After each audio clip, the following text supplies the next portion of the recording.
So here we've got a split window combi. Now this bus has recently just been painted and it's a perfect time now to go and insulate it before you start fitting it out. So if we have a look inside, so if we take a look in the front there, even the floor pan in the front, everything needs something on it before we go to trim.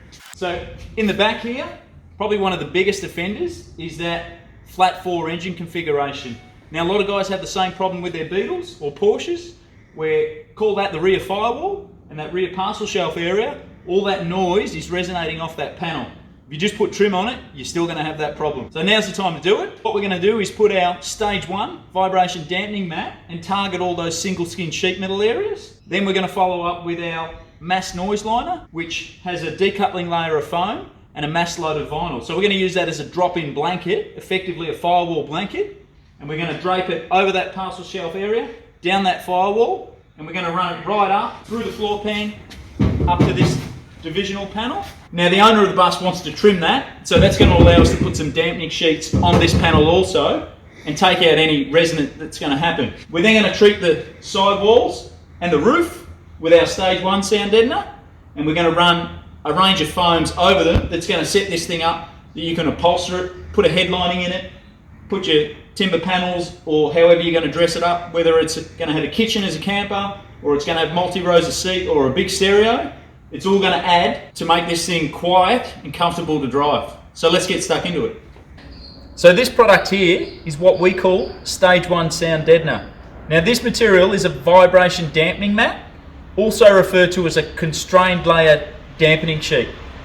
Its objective is to control panel resonance. Now it's best used on a metallic surface. If you've got a composite vehicle made out of fiberglass, your panel resonance is not going to be like that of a metallic surface. So this goes down first. You can treat your car like a heat mat, and you're looking for areas that don't have a frame around them or are suspended skins like a trampoline. The center of those areas are the area that you want to concentrate on and cover first. Now some people ask, do I have to use stage 1? Can I just use stage 2? And it's a pretty open-ended question. What you've got to consider is, what sort of surface are you covering? If it's a sheet metal surface, you're definitely going to want the stage 1. It's going to control your panel resonance. Now, depending on what style of vehicle is, what sort of driving you're doing, if you told me you had a 4-wheel drive and you were doing lots of touring, you're going hundreds of kilometers or miles down dirt roads, you're going to find that these big sheet metal exterior panels are going to get a frequency through them. The stage 1 is going to be the product that's going to control those. If you tell me you've got a heat issue, this is not the product you want to use. You want to look at your range of foams. They're going to insulate against heat. So can you use stage 1 and 2? Or can you use either or? I guess the answer is it depends what you're trying to achieve and where you're placing the materials. So we're going to start at the back of the bus. Now this is where a lot of the noise comes from. The flat 4 engine configuration under this lightly swayed sheet metal area, you tap on it and you can hear the panel resonance. So we've got our stage 1 sound deadener, which is a vibration dampening mat. It's the first and foremost product that you're going to use. It's 2 millimeters thick and it's a vibration dampening mat. Comes in tiles that are 300 by 500. So we're going to cover this parcel shelf area and then roll down onto the firewall there. So we've got a set of scissors. We've got an application roller which is going to allow us to roll the product on. We'll use the butt of the handle to push it into the swages. And we've also got some panel wipe here, or some prep wash, wax and grease remover, whatever you want to call it. We're going to spray the surface down, wipe it down, and that's going to set it up that the product's going to stick. So we'll get stuck into it. So the combi pack allows for 1.8 square meters in this rear engine area. So that gives us 12 tiles here. So I've done a quick tile layout before we start sticking it down. And you can see I've used 1, 2, 3, 4, 5, 6, 7, 8 in this horizontal area, which is going to flick down the front, which gives us another 4 to run across that front wall. So that'll cover this horizontal section and that firewall area. Now you can see here I've set this one up on the center line, and then I'm just going to balance the gap here. We get asked, do you need to overlap and what do you do? Look, treat the area as if it's a heat mat. The centermost area where there's no structure is where it's going to be the worst. So what I'm going to do is leave the same amount of gap between this mat and this mat. Once we've stuck these two down, if you tap on this, that pebble in the pond effect is going to be limited. It's going to be very minimal compared to what it was. So we'll start sticking these down. I'm going to work on this center tile because I can work out a center line, set it all up symmetrical, and then work forward. Now what you can see I've done here is I've stuck the middle down. Rather than try and put it on all the highs and stretch it into the lows, instead I've still got flexibility here. I'm going to roll it into the swage, go up over the swage and push it down like it's a mountain, it's a valley, and then work it across there. So you can see the deadener, it's flexible. It doesn't require heat. There's a bit of a misconception there where back in the day when they used to use hot melt bitumen mats, the product was stiff and brittle when it was cold. You get a heat gun and you'd melt it so it would fall in and mold to shape. Current technology with the polymers in this, it's flexible. So you'll find that you can flex it in over all the shape. You don't need a heat gun. So now we're going to cover the quarter panels or the sidewalls. So you can see we've already done a start on it here, and we've cut strips and put it between each of those horizontal and vertical ribs. So we've done that right hand side. We've done on this left hand side. You can see we've done this door. We've just got to carry on and finish this door. Now that's used 1.8 square metres. So we've got 2 sheets left of 1 pack. We're now on our second pack. We used the first pack to do that rear firewall and bench area. This is our second box here. So we'll get on, we'll finish these doors. So if you've got any areas where you've tucked it in and you can't get to with the roller, we're only going to achieve to about there. So effectively I haven't stuck this. You can use any pry bar. This is just one out of the trim removal kit. And you get that in and just rub it in.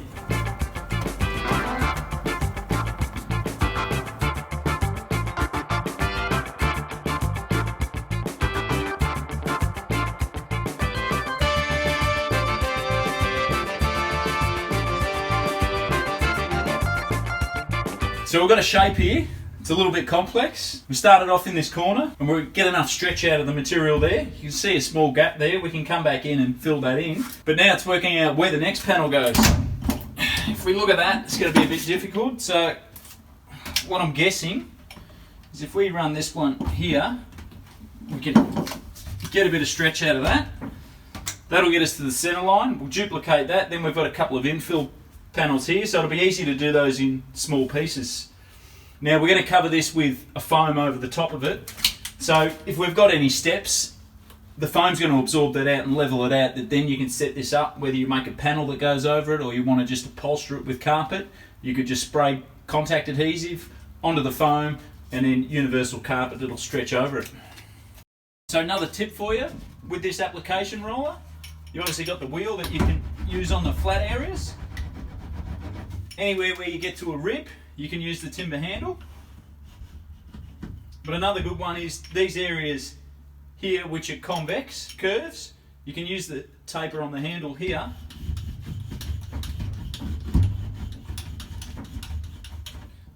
And that'll stretch it out. It'll form back into itself. You don't need any heat.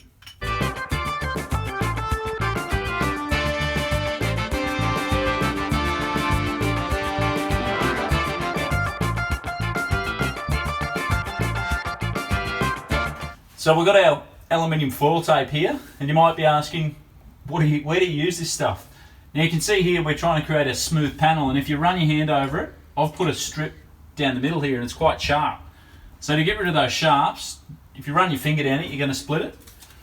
Black foil tape matches this. We'll just cut a piece to run over, and we can just seam straight over. And as you can see, that's smoothed all that out, so there's no sharps exposed.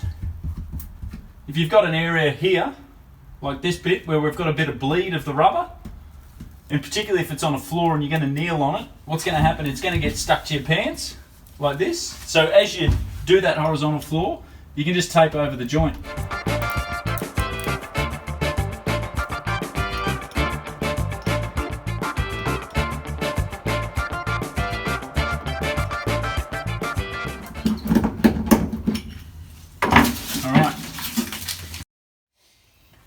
So we've got from the glass line down done. So our side panels, our divisional wall, front doors, front floor. Now we're going to attack the roof. So we've used in total so far 7.2 square metres. Now we're going to use another 14 sheets in total on the roof. So we've got 2 remaining in another box we haven't opened, which takes us to 9 square metres in total to do the job. So with that, those 14 sheets, we're going to calculate that, okay, in this section here, we're going to allow 1, 2, 3, 3 on the other side. Space these out, so we're going to start bang in the middle again, and then we're going to 50-50 offer this one up with a gap between it and down the front. So what's important on your roof is that you actually make sure that this surface is clean, dust free. Now we're fortunate that this bus has just been painted, so we've got a beautiful finished surface there. Now you're going to want some wax and grease remover, because it's important, particularly here where gravity's working against us. We need it to be dust free, grease free.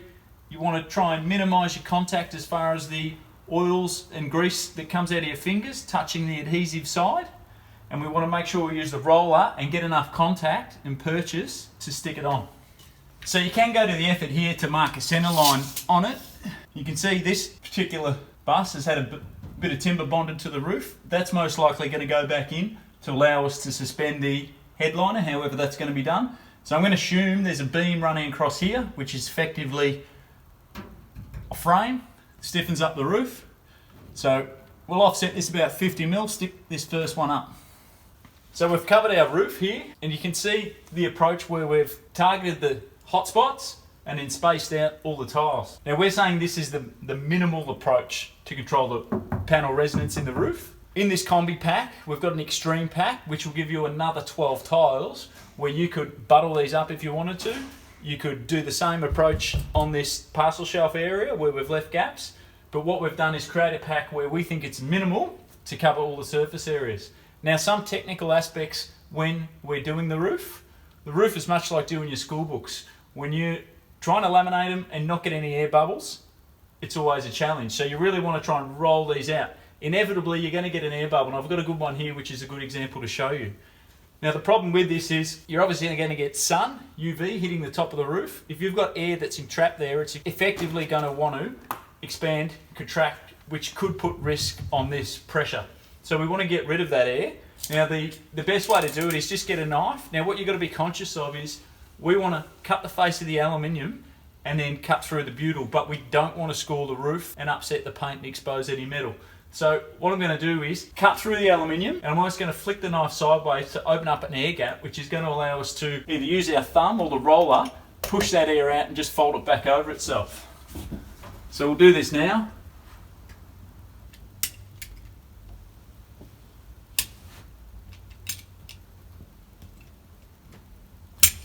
So you can see I've opened that up, bit of surgery there. Now we can roll that down to get all the air out.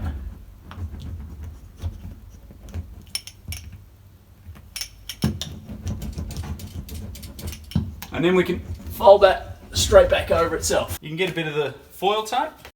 So the other thing we want to do on the roof is we want to tape all these edges to seal them up. You can see here where we've got some exposed rubber from the dampening sheet. So we'll use our aluminium here and we'll just tape all these edges.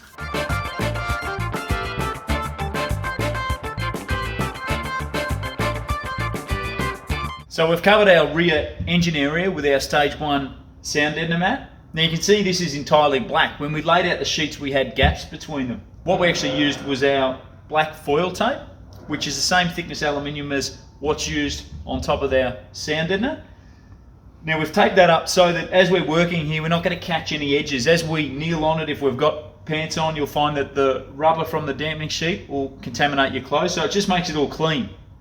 This particular foam here, which is our van liner, is a closed cell foam that's going to work great as a vapor barrier. The fact that it's got a silver polyethylene film on it also means that it's durable, resistant, easy to glue a material to.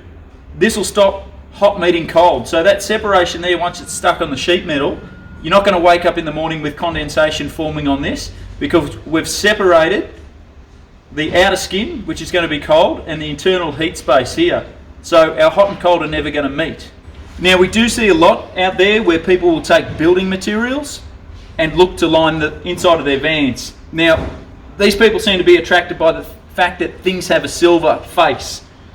And what they're trying to do is get like a silver foil bubble wrap, which is flexible, glue doesn't stick to it if you puncture the holes. It seems impractical in my mind to try and line the inside of your van with that sort of material.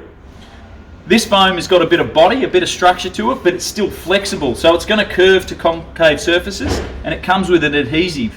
So in my application, I see it as the most practical source of material.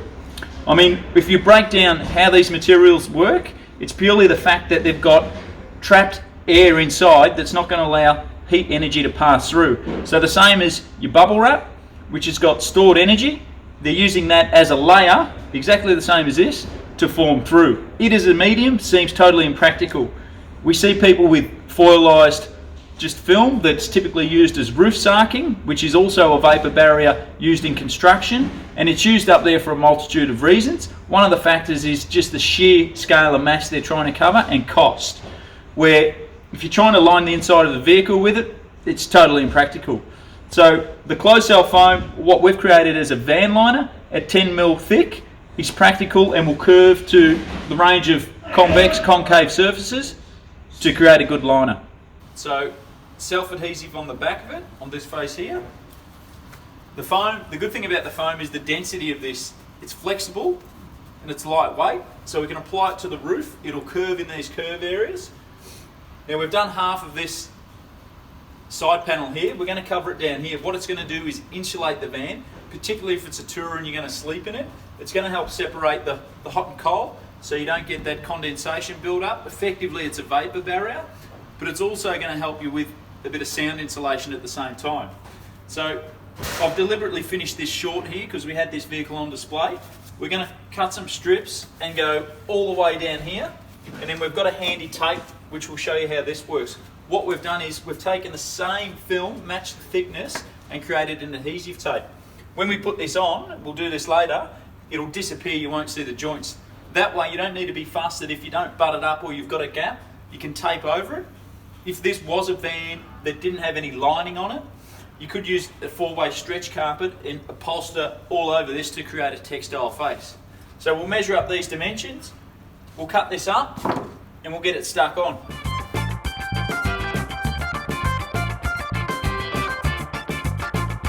Now we're on to the next stage here, which we've got our stage 2 product, which is our mass noise liner. So what that is a closed cell foam, and then it's got a 2mm mass loaded vinyl, which is working as a sound barrier mat.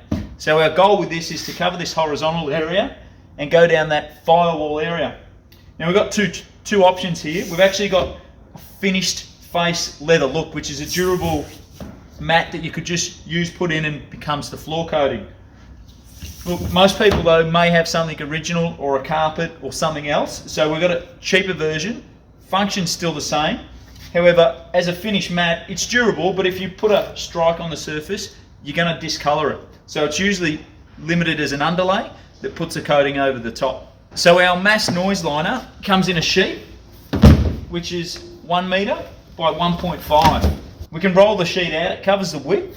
All we need to do is cut some radiuses on here, cut around here where it's a fuel filler, and then we'll flick it down the firewall. Now we need to cut a pattern to get in and around these shapes. So a little bit of a trick here is, rather than do your first take on it on the material and make a mess of it, I've got some plastic here, which what I'm going to do, good thing is it's semi-transparent, is we're going to trace the shapes on, cut around, and then mark it back onto the material. So first thing we'll do on our mass noise liner is mark a center line, which is just going to be a point of reference. When we measure out and make our template for this side, we'll be able to reference it back here, trace it on here, cut it out, and it'll be perfect. So I'm going to put a little bit of contact adhesive, just lightly, so this can tap down. What you'll find is, as it's slippery, it'll move around.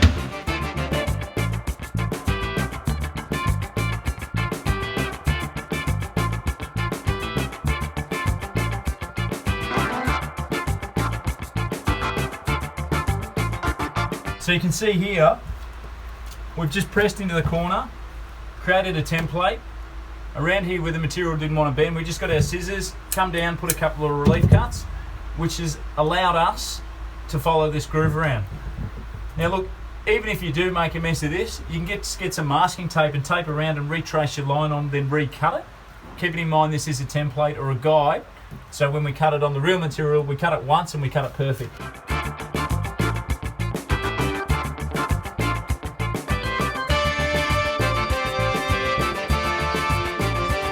So what I've done down here is I've just marked a reference line, which, keep in mind, we can always rub this out, but what it's done is give us a reference point. If we need to take this out and put it back in, we'll know exactly where it is. I'll drop our sheet of our mass noise liner onto the center line, which will mark a center line here. We can then just lay this over the top, mark that datum point, and then just trace the profile on, cut it out, put it into that corner, and then we'll do the same on the other side.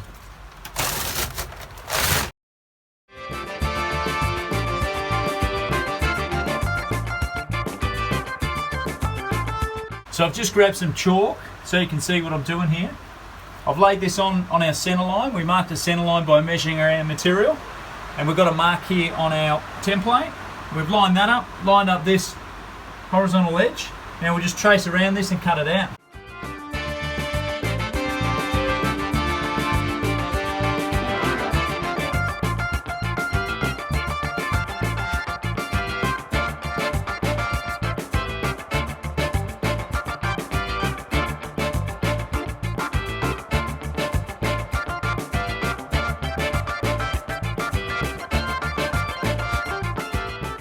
So we've got our right hand side around here fitted, which is give us a little bit of tolerance on the left hand side, which is what we want. So we'll repeat the process now. We'll put another piece of plastic down, template this. I've put a mark here just as a datum. So when we do our plastic, we'll copy that over and then we'll lay that over the top, repeat, lay it in, and then it's done. So we're going to carry our mass noise liner through the floor. Now you'll notice in this area of the floor, we haven't put the dampening mats. And the reason being is, you look at the construction of this floor and the shape of it, it's not a big flat panel that's going to resonate. If you tap on it, it's still got some noise, but by the time we add our mass noise liner on top of it, it's going to null and void that. So opposed to putting more weight in the van, we've concentrated on those single skin panels that have dampening. Now we're going to use the mass noise liner as a sound barrier throughout the floor. So we'll apply one of these sheets straight in. Now the good thing with this material is it's so easy and fast to put in, particularly in this rectangle area where we don't have to cut anything. It'll sit here, even if you want to put a timber floor on top, that it'll work as a gasket. It'll compress the foam on the bottom side that'll fall into these lumps and bumps. So it's a good solid base in a floor structure like this that'll set it up as a gasket to give you sound and heat insulation. If you're sleeping in it, or if it's just a vehicle, it's quite solid. So we allow for 3 sheets in a combi setup. So you can see the gap between this sheet and our rear firewall works out that the second sheet will go in here. Our challenge is to work around these wheel arches. So I've laid a sheet in there, which is pretty much, we'll take this sheet, and you can see there, all we need to do is cut the vertical walls to allow it to run up the firewall, or we can cut it across. So what we've done with this middle sheet is we've measured the dimension in this horizontal area and around the wheel arch shape. We've marked that on the sheet and cut it out. So now we can put this in position. It'll butt up against this front sheet, and then the excess we've cut off it works up this vertical or ramp section, and then we've used a bit more here to upholster the arches. So we've totally blanketed this out. So we're going to cover our arch now. Now the excess out of this base sheet that we used is giving us this strip here, and then I've just grabbed an offcut of material and I've templated this sidewall just by putting it up. Get yourself some chalk and you can trace on the profile and just cut it out. It's pretty basic. So to stick this on, we're going to use our 3M High Strength 90 spray grade contact adhesive. Now this glue relies on both surfaces being sprayed, allowing it to air dry, and then the contact of each glue touching each face sticks it together. If you spray it up and try and go in wet, you're going to find it's not going to stick, so it's important to let it air dry. Now this area across this, I guess, firewall, call it, we're not going to glue down. The reason being, in this van, the seats aren't resolved yet and the seat mounts aren't resolved. So until they work out what's happening there, but in the final install, we'll still glue that down because it's a vertical face. This top area can just sit here. If you're conscious of it, you don't want it to move, you can lightly spray and contact the edges. So I'll show you how to use this. Spray it on and then spray the back face of your panel that you want to stick down. Let that air out. So we've let that air dry. Now we can just touch 2 faces together. So our wheel arch here, now it's important that we get right across to this sidewall. So you can see I've got a gap. Now don't stress if you've got a gap. You can physically measure that, cut a strip, and you can fill the gap. What we're going to use, now I've got to cut around a couple of things there, but what we're going to use is just a gaffer tape or a race tape. And I'm going to tape these two together down here. So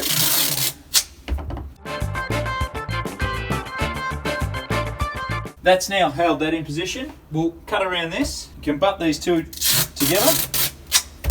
Get your tape and tape out your joint.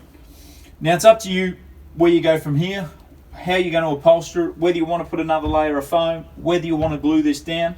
It's all dictated by your trim at the end of the day. So this is going to work as a sound barrier, a sound blanket. What we've done is use the mass noise liner to the extent of the arch, which in theory stops all that road noise coming up between. So we'll continue now with putting this back in place. There's probably a gap there that we want to cut another infill, and then you can just go along, get your tape, tape all these joints together.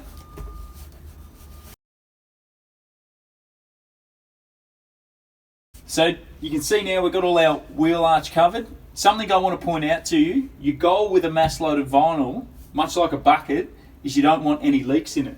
Particularly in this area here where we know there's engine noise. So what I've actually done is I've cut away the foam in a 10mm to create an overlap, where I know the mass loaded vinyl here, you can see it's going to overlap on itself. So final fitment of this thing is spray contact adhesive on here, tack that down so it's upholstered straight on, have that touch over, and then with your tape, like we've done on our arches, you'll be able to tape those two areas and have that sealed. So in theory, no sound is going to come up through that engine and keep the cabin space quiet.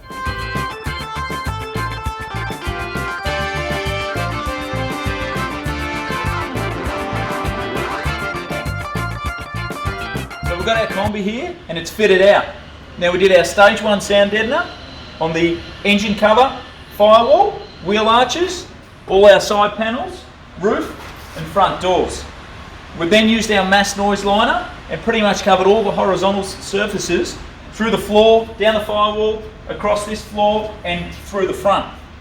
We've then gone ahead with our stage 2 van liner, which you can see here, and we've covered the whole roof and the sidewalls. So this is a pack, will set you up that you're ready to put your floor covering on, you're ready to put your trims over the side, and then you're ready to put your headliner in. Whether it's a camper or just a passenger vehicle, it's going to quieten it down and make it cool in summer.